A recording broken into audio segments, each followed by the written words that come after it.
as you can see, we are going to take a look at the 2021 chapter target round problems 1 through 8, but we're only going to start with, we'll probably do 1 through 4 in the first video, and then we'll do 2 separate videos for 5, 6, 7, 8. All right, here we go. First problem, hot dogs. Who doesn't love hot dogs? Actually, okay, hot dogs are pretty gross. Max is buying 2 hot dogs, but they taste so good, and buns for dinner. If hot dogs are sold in packages of 6 buns and buns are sold in packages of 8 buns, what is the least positive number of hot dogs that Max can buy so that he can have exactly the same number of buns and hot dogs? I've always hated that. You always end up with more buns than you have dogs, or more dogs than you have buns, and the world is not right. So all we really need to do is find the least common multiple for 6 and 8. What number do 6 and 8 both go into? And it has to be the smallest possible. Well, obviously 6 and 8 go into 48 because 6 times 8 is 48, but 6 and 8 also go into 24. So we can buy 24 total hot dogs and 24 buns, and we'll be in good shape. All right. So normally when you get a fast one like that, you have to worry about the second one being long, but 1 and 2 tend to be a little bit on the easier side, but not always. All right, so we have a square card that has an area of 16 units. So that means this is 2 here, this is 2, 2, 2. So each one of those quarters has an area of 4. 4 times 4 is 16. All right. So then we fold it so that we have 1 square showing, and then we do this cool little cut where we're going to make that little snowflake, and we cut out this corner here, or that quarter of the little square. Now, since everything's been folded, if I take a quarter out right here, that means I'm going to be taking out a quarter of every piece. So essentially, we're going to have 4 quarters that have been cut out by my 2 cuts, which means 4 out of my 16 square units are taken out. So I have a total of 12 remaining.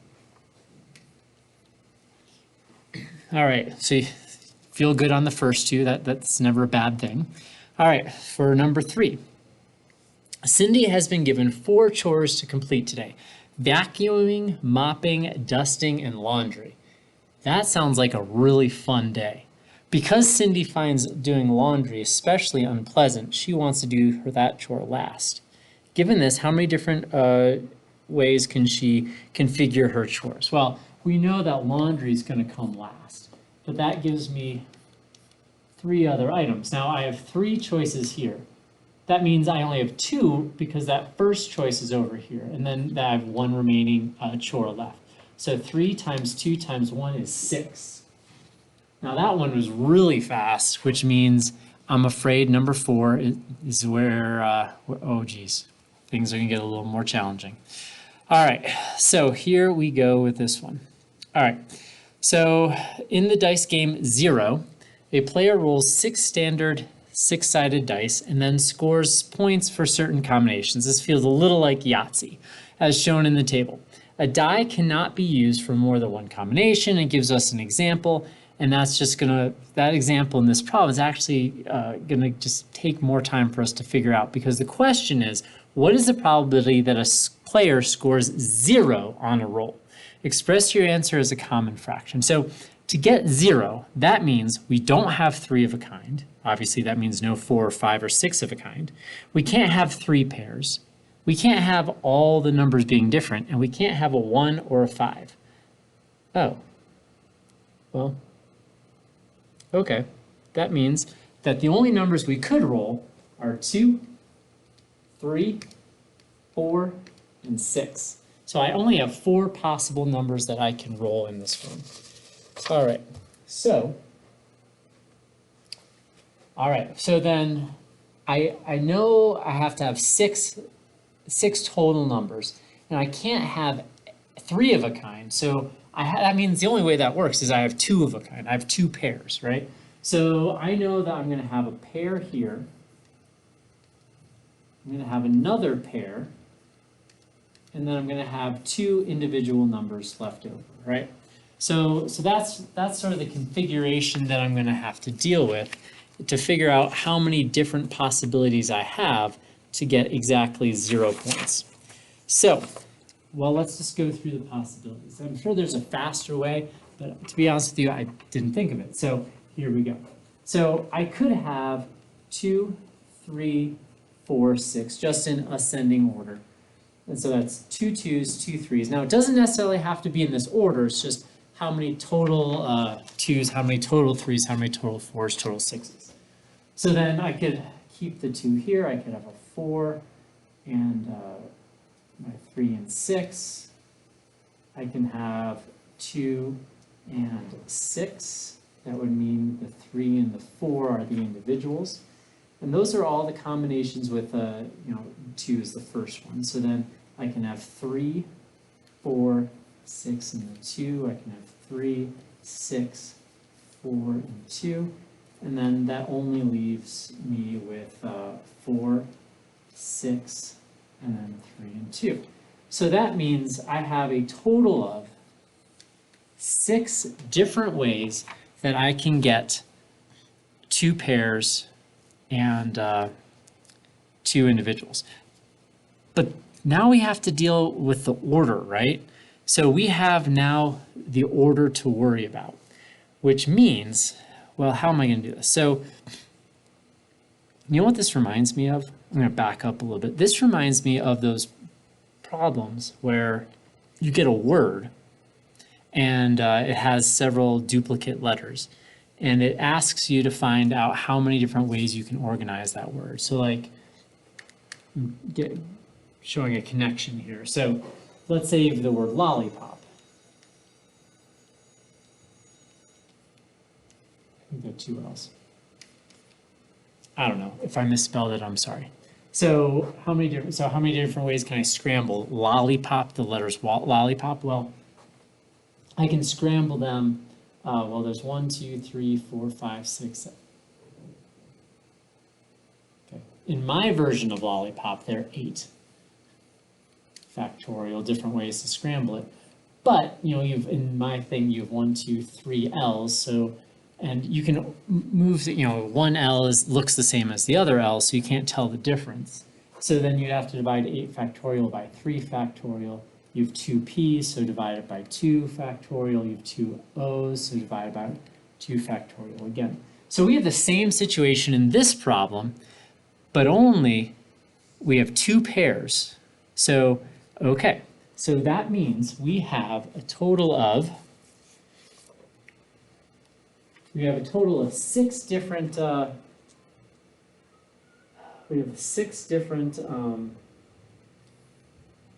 different spots. So we have 1, 2, 3, 4, 5, 6.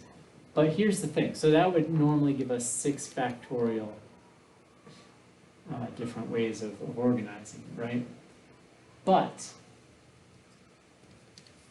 we are repeating 2 pairs. So that means we're going to be dividing this by 2 factorial and 2 factorial, which means so we have 6 times 5 times 4 times 3 times 2 factorial. We're going to divide that by 2 factorial. We have another 2 factorial left over.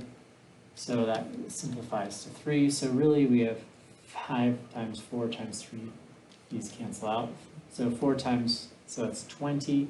20 times 3 is 60. 60 times 3 is 180. So we have 180 different ways to organize these numbers. And we have 6 different combinations of pairs and individuals, which means we have a total of 180 times 6 different ways of organizing or getting 0 points. That's kind of depressing in a game to get 0 points. So, all right, now we need to figure out how many different ways we can possibly get, how many different possible outcomes are there? Well, since we're rolling dice, you can get repeated numbers, which means the first roll could be 1 through 6, second roll 1 through 6, third roll 1 through 6, and so on. So that means we have a total of 6 to the 6th power. So I'm going to organize it a little differently. 6 to the 5th times 6, that's 6 to the 6th, because there's 6 numbers, 6 opps and g's. So that means I can cross these out. So I know the answer is going to be 180 over 6 to the 5th. Well, all right. So then, this is a calculator problem, so let's go ahead and use this calculator. So bring up the calculator. So I have 6, 2, 3, 4, 5. So we have 180 over 7,776. Well, I can't help but notice that 21, well, 2 goes into that. That's not very helpful, but let's go with 2. So 2 goes into it, and so we get 90 over 3888. Well, I can't help but notice that another 2 goes into that, so that's 45 over 1944. Thank goodness there's a calculator. And then, oh, well, if I add these up, I know 9 goes into both of them, right? So I can divide both by 9, and I'll get 9 over 216. 216 is, oh, sorry, I'll get 5. Oh my God. 45 divided by 9 is 5. 5 is a prime number, so we're done. So the answer is 5 216ths.